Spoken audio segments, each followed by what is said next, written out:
answers, and we'll go ahead and allow you to either write your questions in the chat or raise your hand using the Zoom function. But I'm very pleased to have these two wonderful graduates from CUHK Faculty of Arts with us today to share their experiences. So thank you so much. And I will now turn it over to Katon Lee. Thank you, Professor Hanson Edwards, for having me today. So let me share my screen with you first.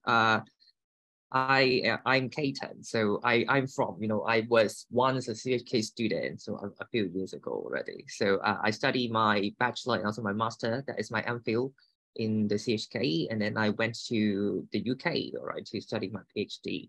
So I'm very happy to be with you guys, you or every one of you, here to talk about my experience on finding a job. So even though it is like a very serious or very sad experience, but the story is like this. So kind of competitive, experience, but somehow, you will get through all these things. So we'll talk about interviews and then also talk about my experience of teaching demonstrations today, just to let you know more about how we can, better equip ourselves and then try to present a better ourselves to us, to the interviewers especially. So probably I want to show you, this is my work experience to talk about my, my journey. I am currently at the Hong Kong Baptist University. I'm from the history department. So I was also working in Macau and also in UK and also Chinese University of Hong Kong before. So probably I hope my, interviews experience and also my, teaching demonstration experience could be very helpful to you to show you how we can actually approach or to impress your interviewers probably. So here is, today's agenda. I want to talk about these two parts, all right? So obviously job interviews and then also the teaching demonstrations. I will also talk about my story. So how I had the interviews and also how I design my demonstrations. And then probably you can, I hope they are, useful to you, can probably be like more inspiring to you. So let's talk about the job interviews first. Usually when we talk about academic jobs, including research positions or teaching positions, usually you have to go through a few rounds of interviews. So the first round usually will be the simplest one. That is your self-introduction plus Q&A session. So basically just, normal interviews that you present results, and then when the interviewers ask you questions, then you answer them. So if you are lucky to get through the first interview, then probably you have the chance to get the second one. So the second one will be usually the job talk, or we say teaching demonstration. It depends on the positions that you look for. So the first, if you want research positions like assistant professor, this kind of positions, then you probably would need to do a job talk that is basically refers to your project, your research project. And if you are, if your position that you apply for is more teaching oriented, then probably they will ask you to do a teaching demonstration. Basically, just treat them as a lecture, treat all the audience like your interviewers to be your students, and then you would do teaching demonstration.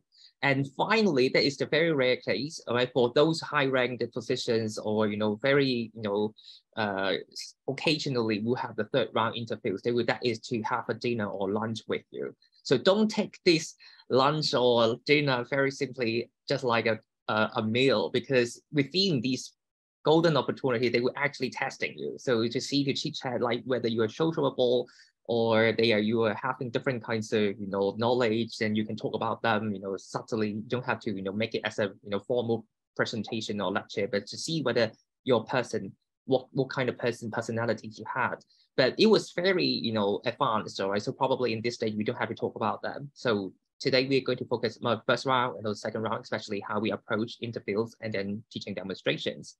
So usually for the first round interviews, like self-introduction and Q&A session, so you have to be aware of the general flows. So remember, the first thing you have to say thank you to them. So say, for example, like, thank you for having me today, giving these opportunities for me, or interviews, or like things like that. So you have to show your gratitude to them. And then you talk about your academic background. So basically, this is just a very brief point of access that allows your interviewers to engage you.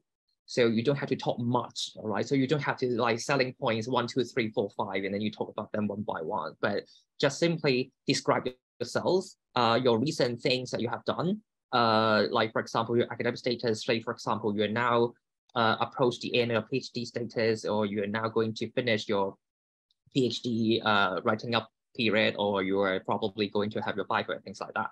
And then you talk about briefly your research background, including the areas of study, like for example, I'm from history, so what kind of history, like Chinese history, gender history, different kinds of cultural history, blah, blah, blah, things like that.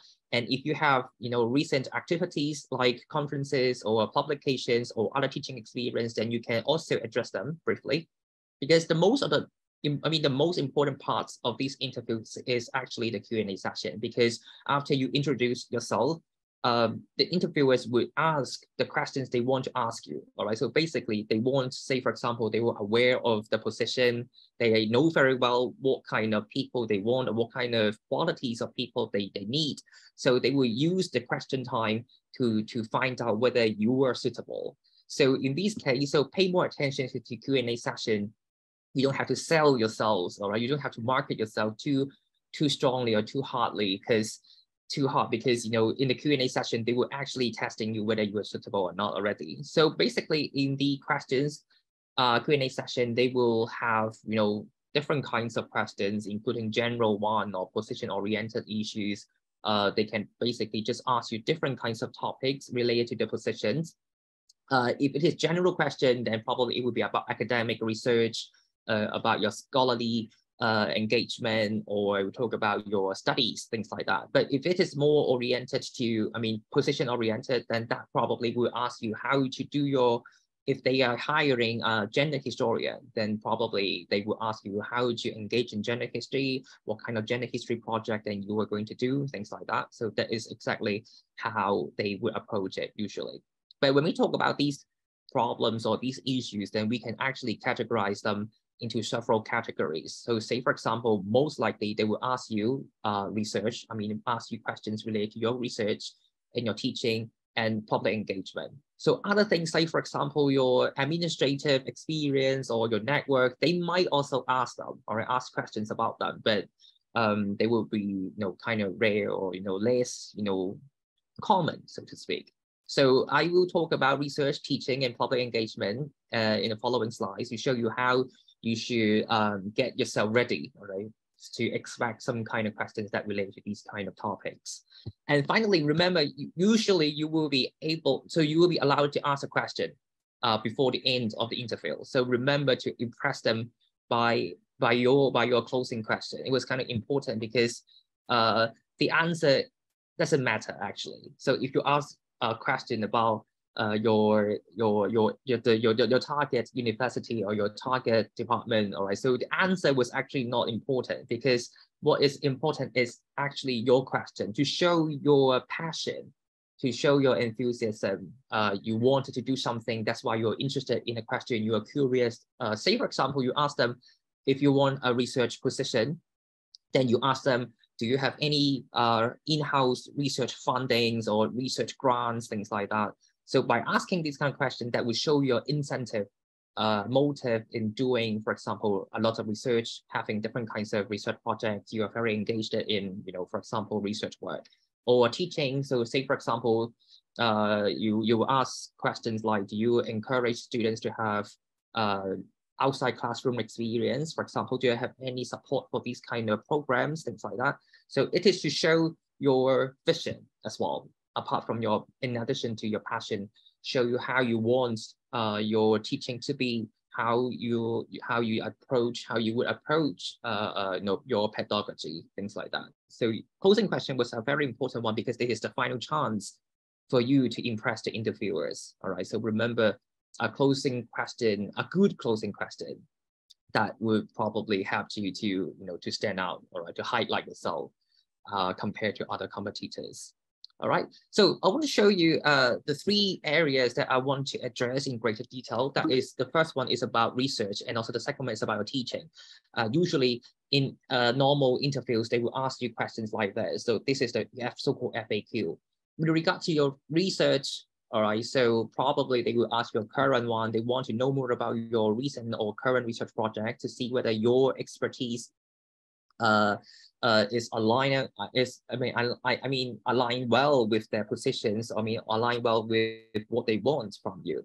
And then if you have other publications, some published work, or some publications, they were actually coming very soon, right? So you can also talk about them, right? To show your expertise, to show them your research strength, right? Say, for example, you have some accepted journal articles, or some articles under review or under revision, or any kind of book contracts that you have, then it was also add points to your interviews.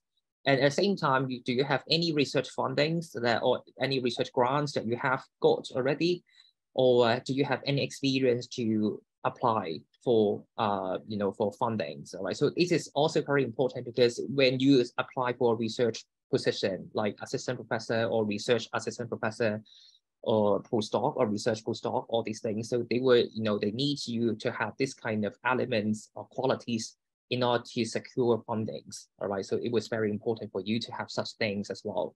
And also, you probably when you apply for a research position, so you have to also provide your research statement or research proposal. So they probably will have questions about these parts as well. So you talk about your upcoming research, how you try to, how these research suddenly emerged, and how you designed it, and how you trying to execute it, and then what is the outcome, and then what is your final, your expected results, or things like that. So how would you present your writing plans? Do you have any target funds that help you to carry out your particular project? All right, so this is some kind of process or some kind of questions that you should expect from them. So regarding teaching, so when you do interviews, that is basically regarding, of course, positions, probably if it is a research position like assistant professor, they will also ask you teaching questions. So you can't really just ignore a specific part. Remember to get prepared, get well prepared by asking yourself these two types of questions, and just in case they will ask you a question like this. The most important one, or the most common questions, are related to your pedagogy. That is your teaching style or your teaching philosophy. How would you want your students to be like? All right, basically, this is the ideas of teaching philosophies. You want them to be active, you want them to be creative. At the same time, you want them to really follow the truth, or to explore the truth by themselves, or I say, for example. So you how to execute your teaching philosophies, how we try to realize it by having, for example, lectures and other outside classroom experience. So it is very important, because recent years there have been a trend that is showing us that's the importance of outside classroom teaching. So they want you to go outside classroom, not just staying in a lecture hall listening to you, because it's probably too boring or kind of too conventional. So interviewers probably will ask questions about them, ask you to probably encapsulate your ideas, how you will execute outside classroom teaching practices, like experiential learning, what it is. You have to know what it is before the interviews, like how you should probably have some kind of exchange programs, or having different kinds of internship, or even service learning. So how to do process of learning by doing services, like, for example, different kinds of NGO collaboration, stuff like that. So it was very important. And at the same time, how we manage a class, because sometimes if you need to do, as the job ad probably has stated as well, so if you need to do some kind of big classes, big size, like, for example, 100 students, then how would you manage it? All right, so what kind of technology you could use in order to better manage huge size of class? Say, for example, for GD classes, usually it is very, very large, around like 100 students. Then how would you use your technology in order to help you? So say, for example, you have to talk about those interactive teaching tools. Don't talk about Zoom only, because Zoom is too basic. All right, so you have to talk about other apps, other software like Kahoot, or different kinds of Menticentric, or all these things, and show you how you use them in helping you to better deliver your lectures. All right, so this is a very important way to show your capabilities, teaching capabilities. And then also there are new trends about technologies, like, for example, digital humanity, digital social sciences or 3D teaching, virtual teaching, all these things were very, very recently popular. So you probably, when you need to do your interviews, you have to show your engagement in teaching. So we talk about, so the teaching field recently, it is the heated topic, and you are aware of these kind of issues, then you show your awareness to your interviewees, and then you talk about them and show how you actually wanted to implement this kind of plans, say, for example. So it was very important for you to be aware of the technology, the content of these technologies, and how you execute it, and what goals that you want to achieve. All right. So remember, teaching is, like this. So it's all about packaging. All right. So finally, sometimes, at least in my case, all right, I have encountered some questions about course development. Say, for example, if you are admitted, they would say, if you are admitted to the department, so if you are joined them, so how would you better their course syllabus, how you enrich them, how can you change them, or revise the syllabus, or how would you design new courses, or what kind of new courses you can provide, or how would you renew some old courses, all right? Renew it by adding, for example, new topics, or injecting new references, for example. So how would you engage in course development was also one of the major advantages that you should have, because it helps you to show how you can contribute to a better department, especially a better course list, right? To show you what kind of contribution that you can make to the department. So finally, I want to show you the third usually asked question, that is the ideas of public engagement. So public engagement is also one of the most important assessments to consider an interviewee. So say, for example, that to say, how would you public engagement, including, how you transfer your knowledge to the public? Because, usually scholars, all right, still will be blamed to be, always staying in their ivory towers, all right? So they don't know much about society, know much about communities, things like that.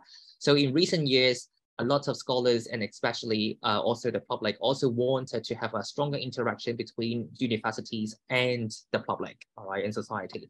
So they are having much more attention, growing attentions to public engagement, to show you how we can increasingly thinking the importance of knowledge transfer, to show you how we can develop and also transmit the knowledge from universities to the wider network outside university, that is the wider community society. So the lower level of knowledge transfer would be probably how would you organize some talks, or some public lectures, or organize some kind of exhibitions, or focus groups, workshops, or community forums, or media engagement, things like that, interview with newspapers and something like that.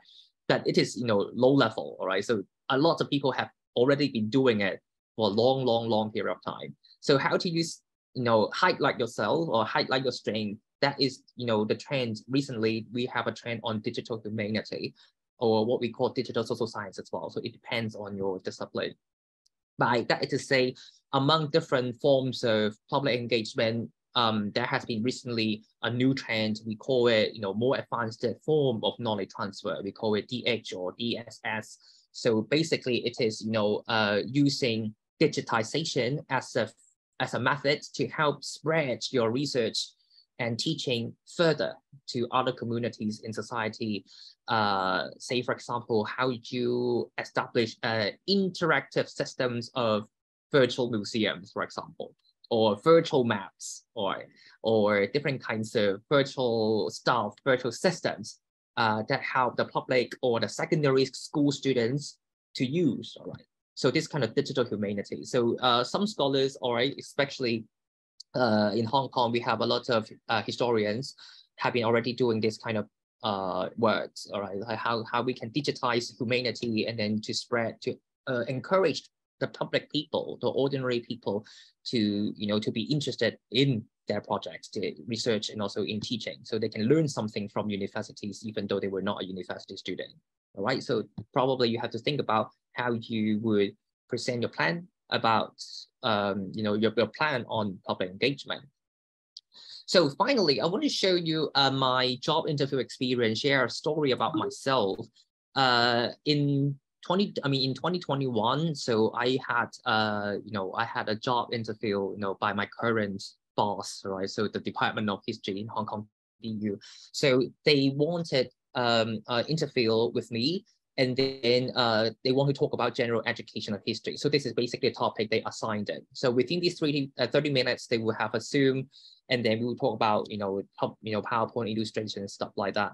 So here at that time, this is my PowerPoint slides, right, at that period of time. So through this, you don't have to talk much about it. You just have to highlight your things that you want them to be aware of. Like for example, we'll talk about on the third slide, we'll talk about my philosophy, your pedagogy, things like that, and how you would execute to different kinds of plans to realize such philosophy. So that is slide 4, right? So using different kinds of multimedia tools, having outreaching experience, or playing games with them, things like that, right? So all these things then show you how you're trying to realize your philosophy.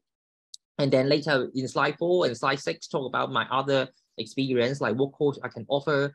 And then we talk about how others learning experience projects like service learning, experiential learning, things like that. And finally, in the seventh slide, we talk about knowledge transfer projects as well.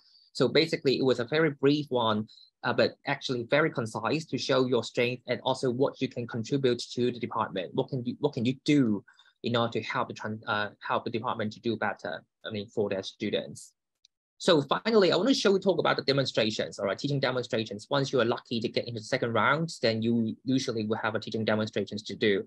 Remember, there are 3 things, very important, key elements of a good teaching demonstration. So you have to be very effective in presenting your ideas, like recognize the structure, the logical flow, different kinds of things. Usually just give them papers, not paper, images, all right, don't get it too wordy. And then you have some kind of interactive activities, all right, things like that, all right, to show that you are actually playing with them, all right. So finally, you have to show them your reference as well, what kind of things that you have used it to support your teaching, so to show you are knowledgeable in this field. I want to show you my story here. So in 2019, that is my previous job in another department of Hong Kong BU, that is the College of International Education. So suddenly they sent me an email, was very, very, urgent. So they said, after these 3 days, whether I'm free or not, I'm available. If I am available, then we should do a teaching demonstration. So I was like shocked, so tense, right? Suddenly we have only 3 days. And then the topic is about Hong Kong 1967 riots, because I was teaching Hong Kong history. So he said, we will have 15 minutes, all right? We talk about Hong Kong 1967 riots as if you were doing a lecture. So I'll just pretend that I'm doing through Zoom and talk about how I can approach this topic. So this is exactly the slides that I used in my teaching demonstration. You don't have to talk much about the content, but just to let you know how we will approach it, because usually it will be a topic extracted from the course that you will be responsible for, all right? Say, for example, because after admitting to the department, I will be teaching Hong Kong history. So exactly 1967 riots, it's exactly one of the topics that I will be teaching after being the lecturer there. So in this case, if we take a look at these slides, then we show you very briefly how I will try to approach the topic, all right, with a lot of images, to try to impress it. But more importantly, you need to show your interactiveness. So in slide 6, all right, I give you some sources, so historical sources, and then to ask for a discussion, all right? So of course, you don't have to really ask your interviewers to discuss with you, but you pretend you are going to have a discussion with your students, right? So it's very important because you need to add some kind of interactive elements within your lecturing so that you can present, a better or a wider perspective of your teaching skills. And finally, in lecture 7, in slide 7, then you show your references that you probably talk about how knowledgeable you are. And at the same time to time, from slide 3, 4, and 5, show you what kind of references you have also used. And then that will be very important for you to show you are knowledgeable with regards to these fields. So in this case, I want to show you some final tips about doing a teaching demonstration. So the first one is, remember, you need to teach, not to present. Unlike interviews or self-presentation or self-introduction. In your teaching demonstration, remember you teach, all right, especially how you engage the audience. You don't just how treat them like stupid people, all right. Your interviewers treat them like stupid people. They know nothing about your topic, and then you present your work. You teach them how you can get the knowledge about these particular issue, all right. So they want you, because this is the way that they want to see how you would teach their students who basically know nothing about this issue. So this is a very important way for you to approach these particular demonstration, and then present your pedagogy and practices. All right. Say, for example, you want to be interactive. You want the students to have critical thinking. You want the students to explore the truth by themselves. So you add discussions there. All right. You have some kind of discussion forums, or you have debates. All right. Different kinds of design. So for your course content, all right, just don't talk about your course content plainly, all right, say 1, 2, 3, 4, 5. So 1967 riots developed from this day to that day, things like that. But you try to make it as your own way to present your pedagogy, and also how you would do it to realize it by your practices. So finally, the final tip is you need to be enthusiastic, all right. You are very confident about these issues, all right. Don't be afraid of being judged. You don't usually some interviewers was kind of crazy, so to speak, all right. They were kind of wearing a long faces. They would just not actually pay attention to you, but you don't have to take care of them. You don't have to care about them, because you are just teaching them, all right. So imagine your future students look like that as well. So you don't have to be afraid of being judged, all right. Just to be enthusiastic, passionate, and you talk about your stuff by your own in your own way, then that will be good enough, all right, to talk about how you were trying to approach your teaching demonstrations. So that would be my presentation, my sharing today. So I wish you good luck, and I wish you every success in your career path, all right. So if you have any question, so feel free to contact me through this email address, then probably we can have a good chat about that, all right. So thank you very much for my part. So I think this is time for Zigui to talk about her particular experience. Thank you.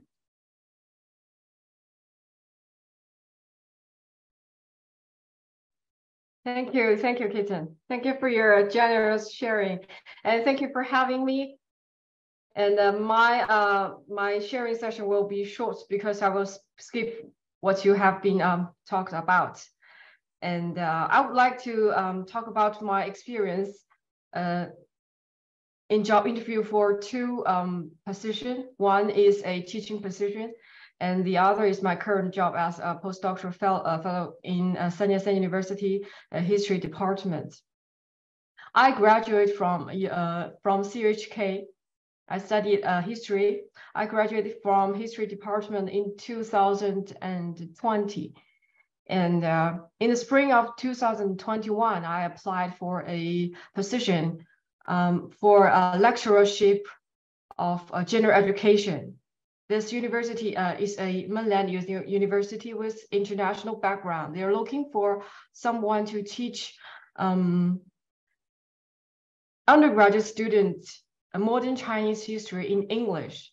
So I will be facing undergraduate student with multiple academic background and probably international background. So I applied for the job, and after 1 week, I received the. Should I open the PPT first? But I don't have really. I received their email for after 1 week and asked if I would like to do an online interview. For academic reason, I cannot go into the campus, so I went to a coffee shop to do the interview.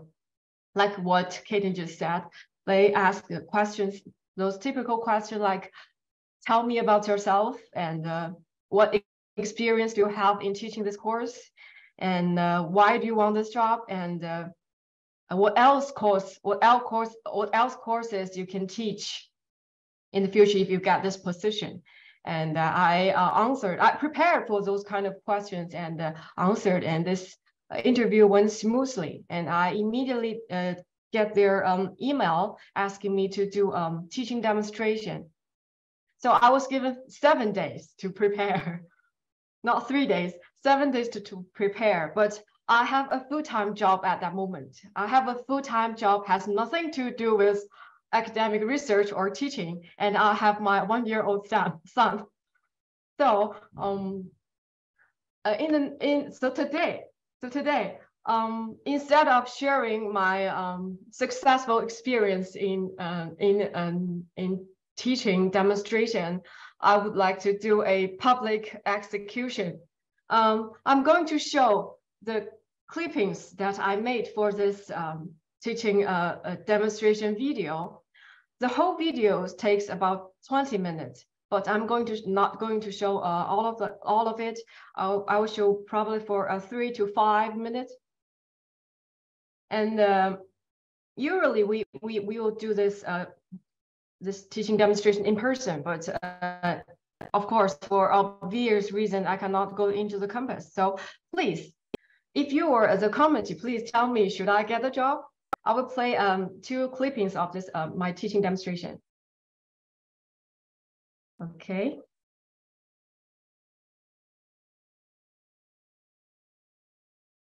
This is so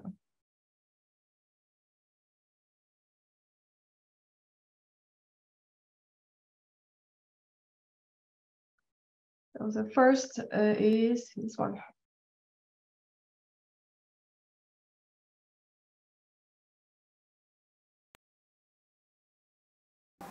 Welcome to the video.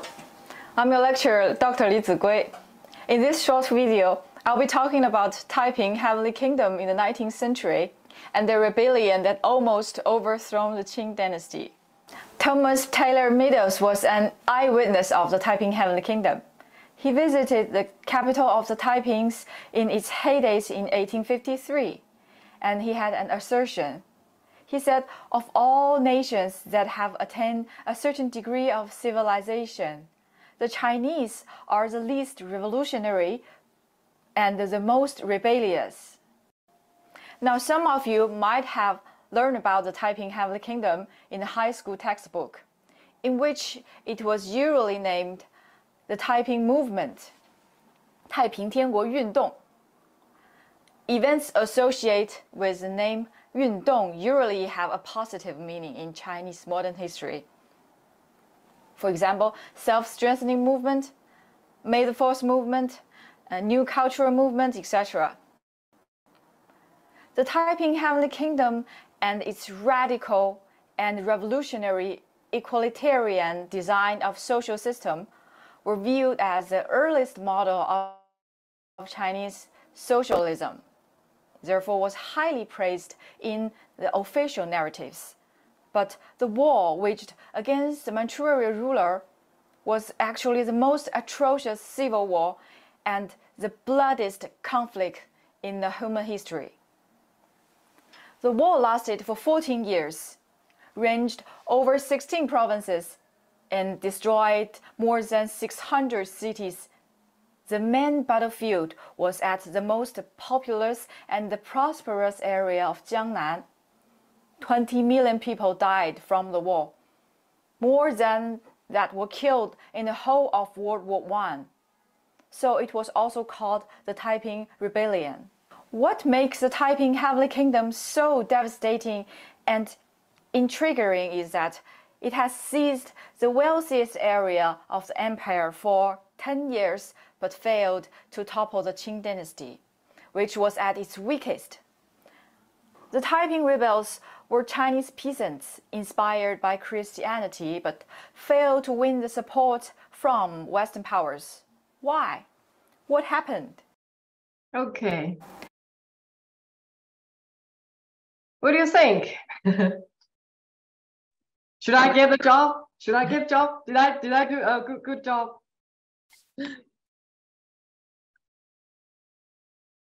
So actually, after I submit this video, this is the video I submitted to the committee. So after I submitted the video, after 2 months, I received a phone call from the School of Humanity and Social Science, asked me if I still want the job. So I actually got the job offered to me, but obviously I'm not their first choice. So So today,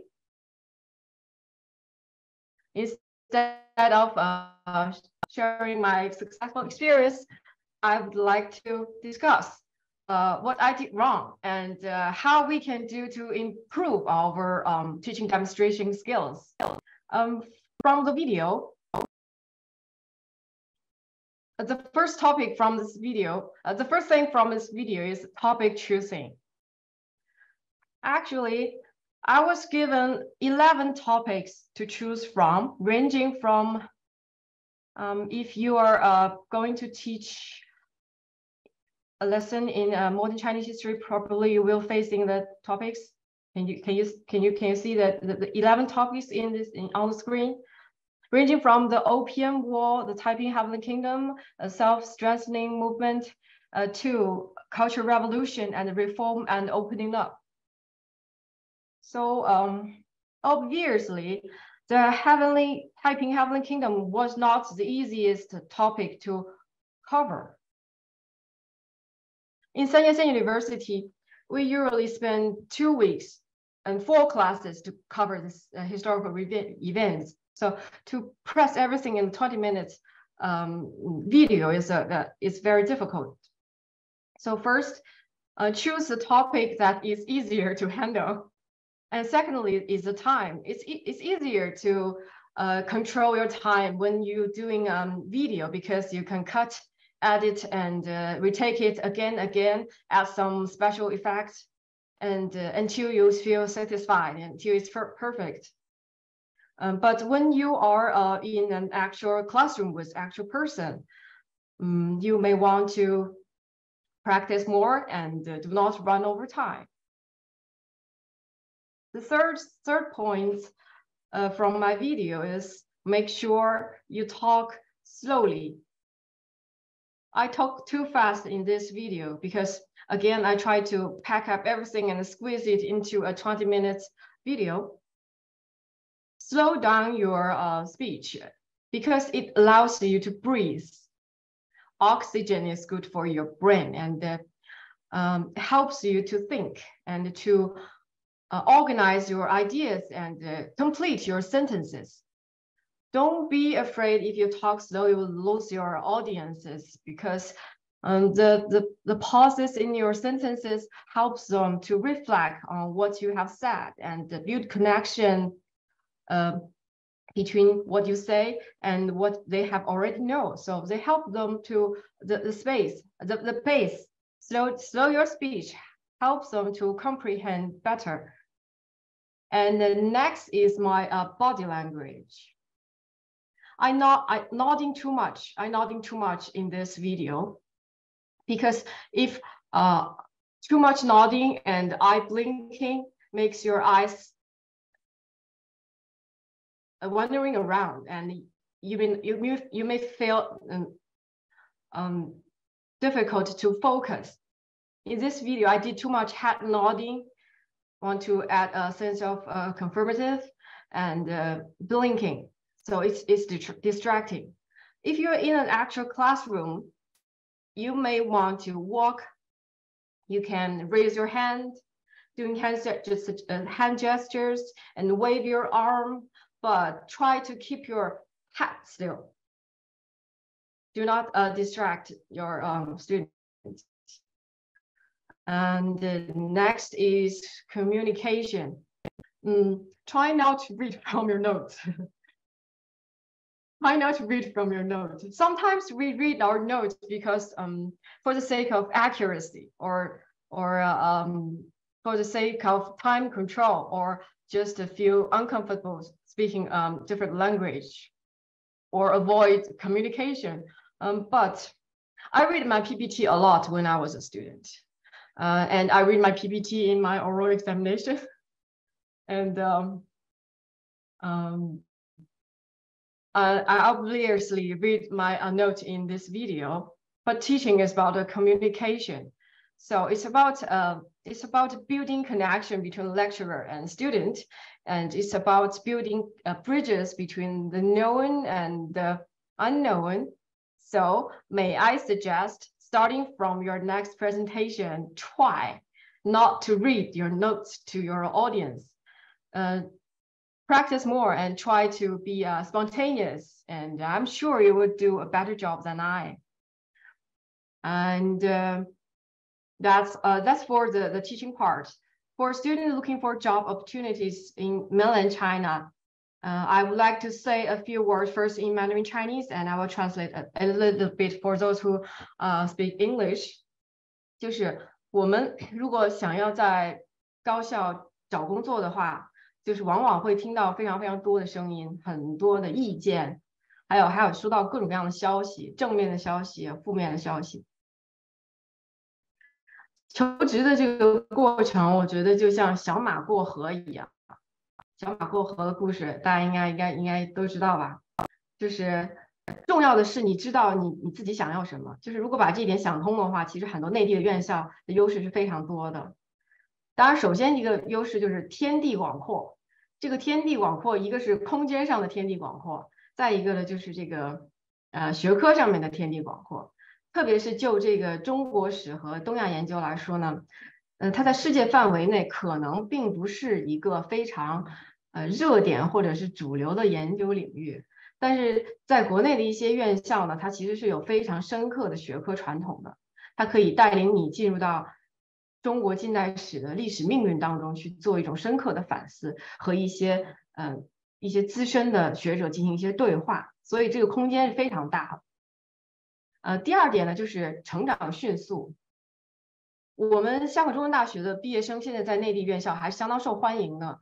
就我个人经验来说呢，进入到高校里面也会受到重点的关注还有培养，特别是在科研啊、教学啊、行政啊，还有这个项目培训方面都会有比较多的这种支持，并且各地的政府还会有支持海外人才的这种项目，这些都是优势。然后关于第三点，就是能否留任的问题哈，还是这个小马过河。目前这个行情呢，大多数高校都比较倾向于招聘一些postdoc， 或者是用一些有工作经验的青年学者。然后在任期内呢，会有一些比如 publication， 还有这个拿这个 funding 的这样的一些要求。符合要求你就可以留任，然后可以升等。但是考核的标准和实际的执行过程中呢，有时候会发生变化，这个不是我们能够控制的，甚至就是不是你所在的学系能够控制的。我的老师卜永坚教授呢，他就经常说有来学无往教，就是很多机会是把握在自己手里的。2-3年的时间不短，也不长。你就是能不能利用好这个时间，在一个很好的平台上，尽可能的去提高自己的专业水平和综合能力。我想这个是我们可以控制的。我看也很多观众，就是我们很多听众是有这个，名字是普通话哈，可能会想到会在内地工作的情况，所以我想这个无论是什么样的机构嘛，它总是要用人的，然后。这个机会主要是把握在自己手里，然后最后就是欢迎大家应聘中山大学。So I'm going to translate this closing note in English. Looking for a research job position in mainland China is like what we called a pony across the river. A small pony at this river, he wants to go across and did not know whether the water is deep or shallow. The pony asked the buffalo, can I go across the water? The buffalo said, okay, no problem. You can just wade across the water. And the pony asked the squirrel, if the water is dangerous. The squirrel says, no, you may not, because my friend just drowned in this water. And the pony go back to his mom and ask, can I go across the water? And his mom said, all you need to do is try by yourself. You can judge from your own experiences. And the universities in mainland China welcomes CUHK students. They support support our graduate students, and the local government has special schemes for attracting overseas talents. So think about all the opportunities. It's quite a good choice to find Chinese universities to start your future career. So welcome to apply for jobs in Yat-Sen University. That's all. Thank you. Thank you so much to both Katon and Zigui. Really informative. I'm just going to add a few words because as a department chair for over 6 years, I have extensive experience being on the other side of this, which is the person who writes the job ads and selects candidates for interviews and teaching demos, and then actually does the evaluation and final presents the offer to the top candidate. And I think both Katon and Zigui touched on a number of really important considerations. The one thing from Katon's talk that I think is a very important point is that you're not just being asked to demonstrate your abilities based on what's in the job ad. There's often other expectations, and that is what you can contribute to a department. And so, yes, the innovative teaching technology is really becoming a big area of interest, and everybody wants to know how you can incorporate more digital technology in your teaching, more innovation. And as Katon pointed out, the Zoom is one of many ways we can do e-learning or flipped classrooms or more innovative teaching, but it shouldn't be the only one. And we're all familiar with Zoom, so presenting that is not really going to be exciting or interesting to the committee. So think about how you can do your teaching that might be more interesting to the committee that you can bring to the job. 2, look very, very carefully. If I can give you one takeaway from today, from my part of this, is do your research on the department, okay? Look carefully at their courses and think about 2 things. Think about the courses that they have currently on offer that you think you could teach. And some of them may be part of the job ad, but some of them may not. Some of them may not be listed, but that you think you might want to contribute to. They always want to see what else can you do for the department. 2, what courses are not listed that you think you could develop or could bring to the department that would help the department have a richer range of offerings or offer something in a new area. They would love to hear that because we're all about developing. We do new course proposals every single year. We're constantly innovating using technology. So I think it's really important to think about not just what's in the job ad, but what else. So anything you can do with outreach, societal impact, also in terms of engagement with students or committees that you're interested in. So when we bring people in, even for lecturer jobs, we ask them, what else can you do for the department? What might you do in terms of serving on a committee? So we're looking for people who might want to engage with students on, for instance, doing workshops with them, or doing, trying to get students internships, or trying to help students become more professional in their fields. So anything in addition to what's in the job advert, I think is really a critical thing to bring. So the job advert is really the iceberg, the tip of the iceberg above the waterline. It's everything else that, unfortunately, we're asked to do a lot of different things. Think about, I know that as research postgraduate students, you may not have that many opportunities to do a full control of a class. So think about all the TA experience you have. For many of you, you might actually have a lot of curriculum development experience, but you may not think of it like that. So think about all the course syllabi you may have helped develop, the teaching materials you've developed for your courses. Think about any extra things you do for your classes, for your teaching, that you could talk about in the interviews if you're talking about your teaching. For the teaching demo, as Zigui pointed out, the most important thing is engagement. You do not want to talk at your, even though the people who are sitting are not your students, we're pretend students, it's a hard thing, but we expect to see how you will actually engage primarily undergraduate students. What we want to see is that you can take a complicated topic. So you can see there is a list of, usually you get a list of topics that you may refer to for your teaching. And how can you make that simple? So don't take something that is hard or takes a long time. Choose something simple and just try to create activities that allow you to show how you would actually do this in a classroom. And don't be afraid to treat the committee members like students. That's the point. They want you to do that, and ask them to participate in your activities. This is what we're wanting to see. We want to see how you'd actually engage us, your pretend students, because this helps us to see what might you actually do in the classroom. So these are my two, the perspective from me. We'd now love to take questions from you. So you can, probably the easiest way of doing this is just to simply use the symbols to raise your hand under the reactions button. You can also, of course, write in the chat, and we'll try to make sure that we do catch all the questions. But if you have any, go ahead and just raise your hand using the reaction, or go ahead and do the chat. And I'm trying to make sure that I can see if you have questions, that I'm actually seeing your hand or seeing the chat. Okay, we have a question.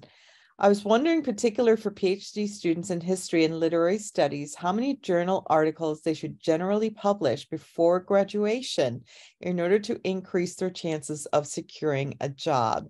And maybe Katon or Zigui, if you want to respond to that question, that's a great question.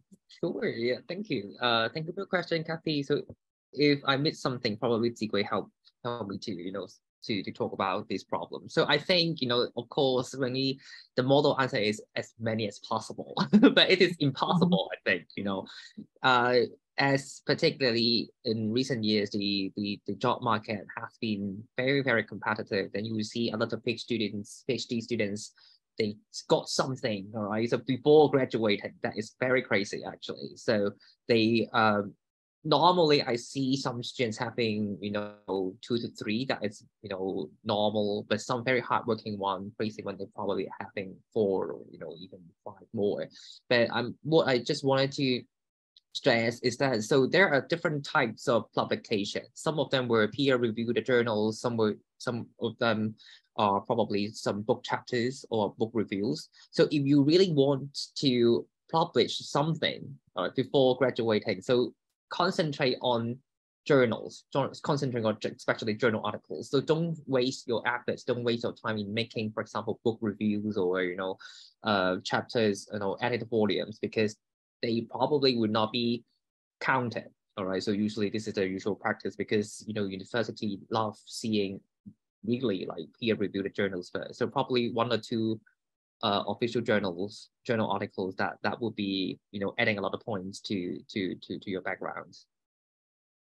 Zigui, do you have anything to add? Yes, I think it's not about the number. I think first you have to your journal must be very influential one. One very influential journal article probably speaks more than several other articles. And to secure a job, I think securing a job is not about how many published do you have. The department will consider their curriculum structure. They will consider their balancing their current resources. So I don't think anything will secure a job position. So it's not a race. It's not a competition who gets the most work published. And in fact, I do a lot of book reading. I think that's a book review. I do write a lot of book review, because I think that's a kind of a service to the academic community. And it's not good. It's not a bad thing to write a lot of book review, I would say. Yes. I think it also really depends on the type of job you're looking for. So if we're hiring somebody in a postdoc position or as a research, some kind of research post like an assistant professor, yes, for sure, the publications are really important. We want to see that somebody's capable of continuing research so that once they come to us, this is a post that we expect them to be in for quite a while. If you're applying for a lecturer, there are some publications that many people do have publications, and it is becoming increasingly competitive for these posts, so that more and more candidates for lecturer positions do have publications. But I think it's less important. I think the overall package in terms of teaching and everything else is important. I would say that I think what's really important by looking at Katon's trajectory too is there might be a few stepping stones to getting to the job that you really want to have. So don't think you're going to leave with your PhD or your MPhil and get into the job that you're going to necessarily hold for your entire career. It's okay to go into a post that is more temporary, like a 1 or 2 year visiting position or a research post. And then from there, work really hard, get publications on your CV that are very competitive. And then you can go forward into a job that you do want to stay in for longer. So maybe at the beginning, don't just target your dream jobs, but look for opportunities that help you grow your CV and allow you the time to develop your teaching portfolio, so that if you go into a job that may be more teaching and you think, well, actually, maybe that's not really what I want to do, but it might be the best job available at this time, take it and see it as an opportunity to really develop your teaching profile. So when the next job comes up that you are really keen to do, you have actually already established one part of the whole package, which is your teaching. You've already demonstrated success. And of course, then you can move on to working on other areas. I think, unfortunately, the expectations in academia are that you have to teach, you have to do research, and you have to do service. So in any position you take, you're pretty much going to be expected to show some ability in each of these areas. So any position you have, look at it as not maybe the end job, but look at it as an opportunity to develop and do something in one area. And then maybe a couple of years later, apply for a job that is a step beyond what you're doing. But because you've developed abilities in a number of areas from the job you're currently in, you actually are more competitive for the next job. So for us, when we hire, we don't necessarily want people straight from the PhD. We actually like having people who have 1 or 2 years, maybe, or even longer. They are actually the most competitive to us because they may have gone to other universities in Hong Kong or other places around the world, and they've done, different jobs. But when they come to us, they have a really interesting profile of all kinds of different things they've done. And so if they applied for a job with us, even a lecturer post straight from getting their PhD, they wouldn't necessarily have that. And they wouldn't be as competitive. But if they've maybe spent a couple of years, even part-time teaching can be really good. So even if you don't get that full-time job, if you can get a couple of part-time teaching at different institutions, you're still building your CV. And then that, because you're working part-time, you can do a lot more research on your own. So keep doing that as well.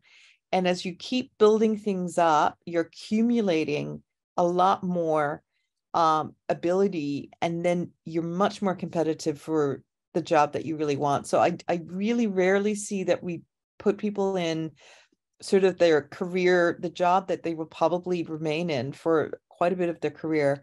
It really is, several years out of the PhD before they are able to enter that job. And we want to see the experience before that. So don't be afraid to take the smaller jobs and the part-time jobs, because they're just a stepping stone. And these are all going to help you in the long run. So we have a couple more questions here. So I'm going to read them. Okay.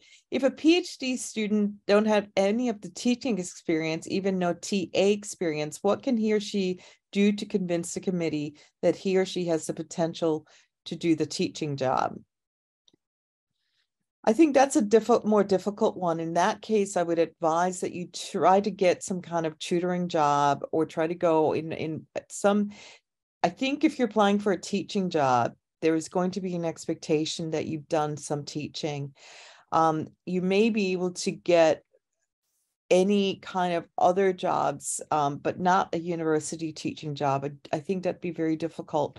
We do see people who come in who've done secondary teaching, or they've done teaching maybe more private tutoring at different companies. So again, anything that you can do to build up any kind of experience.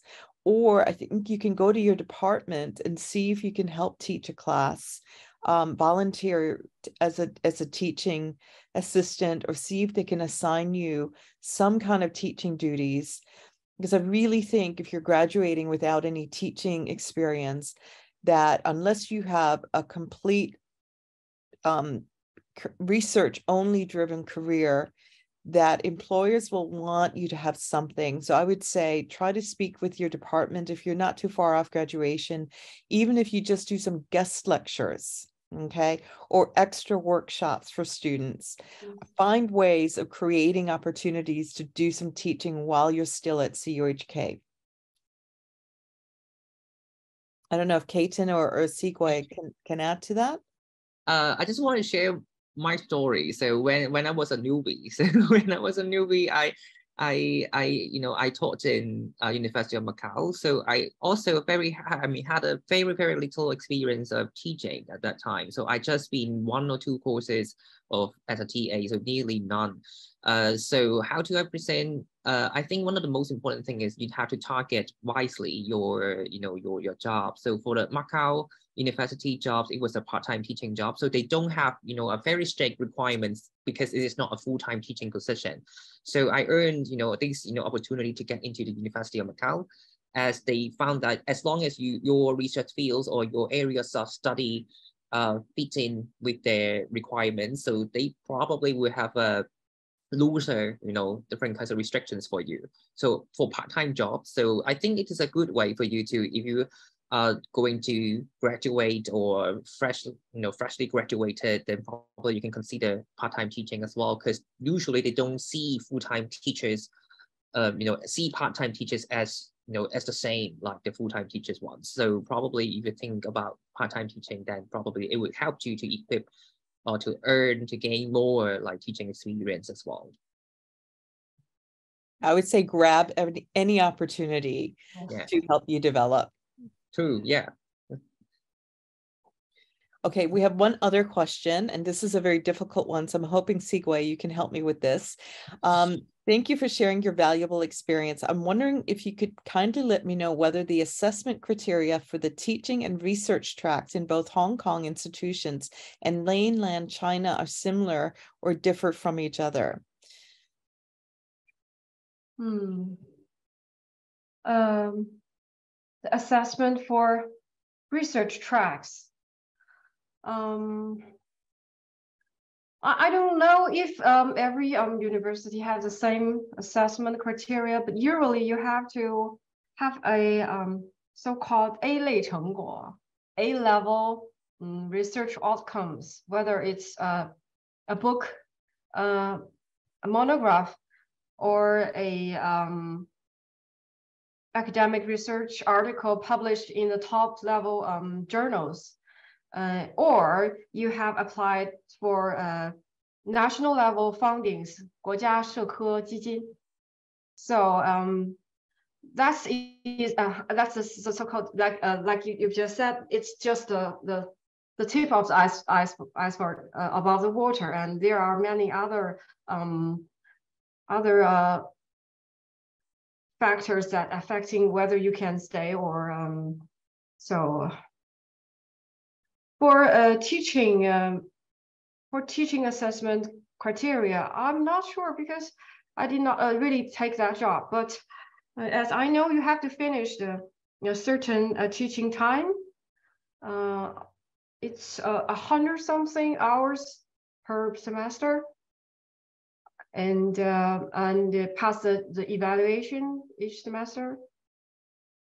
So what about in Hong Kong, Katon? I think in Hong Kong for research track, so you have, we have some, you have to calculate the research fundings you get, and then your, any kind of research publications, right? So all these things, I think the principle is the same. Like you have to got some funding, you have some grant, you have to get your research articles published or books published, things like that. And for teaching, you have to commit a certain hours of teaching done, and at the same time you have to get a reasonable or satisfactory teaching evaluation score, things like that. So that is the TE results. So I think the principle are pretty much the same, but whether the really, the things that at least that within the principle probably may be different. Say for example for Hong Kong, if you want to do research, how to get a good research mark for your appraisal, then probably you need to get those GRF fund, right? GRF, but probably for mainland China, they need to get the national, grant or national fund. So probably the targets are different, but the principle are pretty much similar.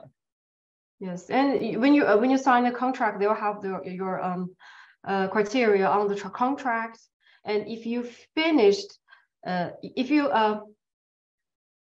accomplished, if you fulfill the contract criteria, that means you finished your current job. But if you want to move one step ahead, for example, there was one track to for PhD students, you can do a postdoc, and then you can do a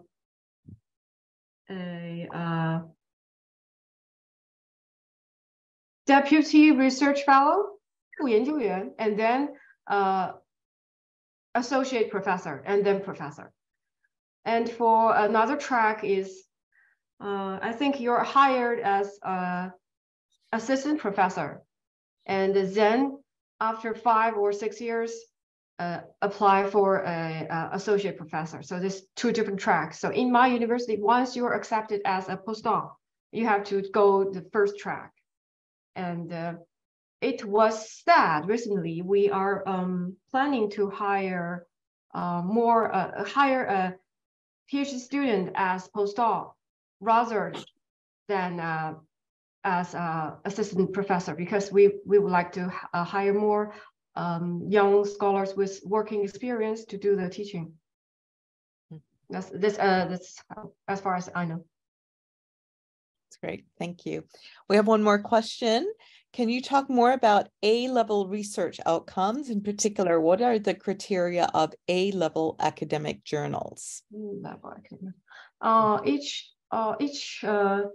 学科 have different kind of A-level journal. I think for history is 历史研究, Journal of Historical Research, 历史研究, and for journalism and journalism, it's 新闻与传播研究. I think if you Google online, you will find a list. You'll find a list. I think this knowledge is open. Which level, which academic journal is which level? They will have a list, level A and level B and level C. So yeah, so I think you just need to Google those index. So we have several academic indexes that categorize different academic journals. So we have, for example, Scopian, we have SSCI. So it depends on what kind of index that you adopt, and then you will see the grading. So Q1, Q2, Q3. So of course, Q1 is the best, and then Q2 and Q3. So it depends on your discipline as well, because some history, they may consider, in some history, they probably consider a particular journal will be Q1, but if you are cultural studies, then probably we think, the same journal will be Q2. So it depends. So remember to check very carefully to see which journal is belongs to which grade. So that would be very helpful if you check it before. Yes. And every university have different list. Yeah, exactly. So yeah, the university also got their own internal, internal lists to grade different, to categorize different journals. But the journal in our university in CHK, the 中国文化研究所学报, the Journal of Chinese Studies, and 21世纪 21st century, they are very influential journals too. So try these two journals. And also 新亚学报. You're like doing promotion now. Great. Okay. I don't see any other questions in the chat. Does anybody else have any questions? I don't see any raised hands or any questions in the chat.